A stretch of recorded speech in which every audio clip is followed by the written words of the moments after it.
जब तुम छोटे थे तो स्कूल जाने से डरते थे, क्योंकि उस समय तुम्हें याद रहता था एक ऐसे टीचर का चेहरा जो होमवर्क पूरा ना होने पर तुम्हारी पिटाई लगाता था।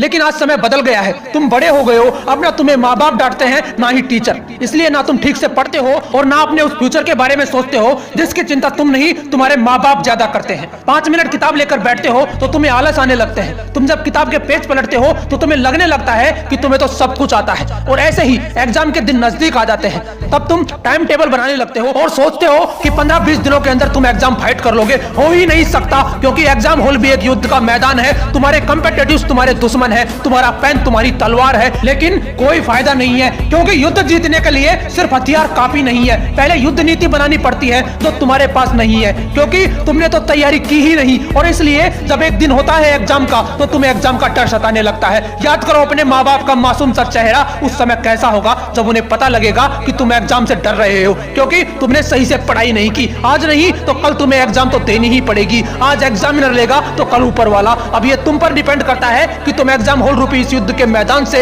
एक विजेता की तरह बाहर निकलोगे या उस मैदान में घुसने से ही डरोगे। उसके जिम्मेदार तुम होगे, सिर्फ तुम, क्योंकि तुम्हारे पास युद्ध नीति बनाने के लिए टाइम था, तुम्हारे पास पढ़ाने वाला गुरु था, तुम्हारे पास उस एग्जाम रूपी युद्ध से जंग जीतने वाली किताबें थी। इतना ही नहीं, एक बार आवाज लगाने पर तुम्हारे पास एक राजा की तरह खाना आ जाता था, और खाना लाने वाली कोई दासी नहीं तुम्हारी बेबस माँ होती थी। उन्हें कैसा लगेगा जब उन्हें पता चलेगा कि उनका राजा बेटा एग्जाम से हार कर आ रहा है। जिस दिन रिजल्ट आएगा और उन्हें पता लगेगा कि पड़ोस के शर्मा जी के लड़के का सिलेक्शन हो गया है और उनका राजा बेटा सिर्फ 2 नंबर से रह गया है, उस दिन तुम्हारी आंखों से भले ही आंसू ना आए, लेकिन तुम्हारे माँ बाप अंदर से रो रहे होंगे, ये सोचकर कि बेटा तो खूब पढ़ता था, शायद हमें ही कुछ कमी रह गई, शायद हमने ही अच्छे कोचिंग इंस्टीट्यूट में एडमिशन नहीं करवाया। लेकिन वो नहीं जानते कि सच्चाई कुछ और थी। सोचो एक बार उस पिता को कैसा लगेगा जब उन्हें पता चलेगा कि जिस बेटे के लिए वो अपने खून को पसीना बनाकर बहाते हैं, उसकी पढ़ाई सिर्फ तब तक होती है जब तक कि उसका मोबाइल चार्ज ना हो जाए। सामने किताब खुली हुई होने के बावजूद उसके ख्यालों में पूजा और प्रीति की तस्वीर घूमती है। अगर एक बार टिकटॉक ओपन कर लिया तो 2-3 घंटे तो ऐसे ही स्वाहा हो जाते हैं, और फिर वो पबजी। पढ़ाई में मन कहां लगने देता है। लेकिन छोड़ो यार,